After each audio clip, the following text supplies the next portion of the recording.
আমার কলিজারে তুমি ব্যস্ত নসিব করো আল্লাহ, আমার কলিজারে। জীবন থেকে পালাতে চেয়েছিলেন মেট্রো দুর্ঘটনায় নিহত আবুল কালাম আজাদ। মৃত্যুর আগে সামাজিক যোগাযোগ মাধ্যম ফেসবুকে শেষ স্ট্যাটাসে এ ধরনের ইচ্ছা পোষণ করেছিলেন তিনি। আজাদ লিখেছিলেন, ইচ্ছা তো অনেক, আপাতত জীবন থেকে পালিয়ে যেতে পারতাম।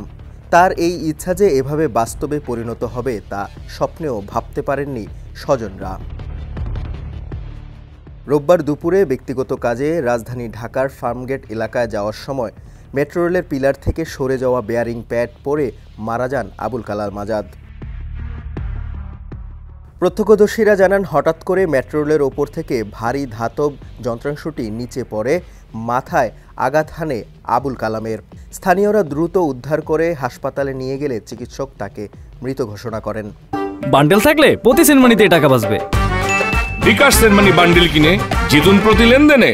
স্থানীয়রা জানেন, আবুল কালাম আজাদ জগন্নাথ বিশ্ববিদ্যালয় থেকে পড়াশোনা শেষ করে ঢাকার একটি ট্রাভেল এজেন্সি পরিচালনা করতেন। ব্যবসায়িক কাজে নিয়মিত ফার্মগেট এলাকায় যাতায়াত করতেন তিনি। ব্যক্তিগত কাজেও তিনি প্রায়ই ওই এলাকায় যেতেন। পরিবার সূত্রে জানা গেছে, 4 ভাইয়ের মধ্যে ছোট আবুল কালাম স্ত্রী ও 2 সন্তান নিয়ে নারায়ণগঞ্জের পাঠানতরী এলাকায় বসবাস করতেন। তার ছেলে আবদুল্লার বয়স 5 বছর এবং মেয়ে সুরাইয়া আক্তারের বয়স 3 বছর। পরিবারের একমাত্র উপার্জনের ব্যক্তি ছিলেন তিনি। দুর্ঘটনার প্রায় 16 ঘন্টা আগে ফেসবুকে পোস্ট দেন কালাম। এর কয়েক ঘন্টা পরে এই দুর্ঘটনা ঘটে। ডেস্ক রিপোর্ট, সমকাল।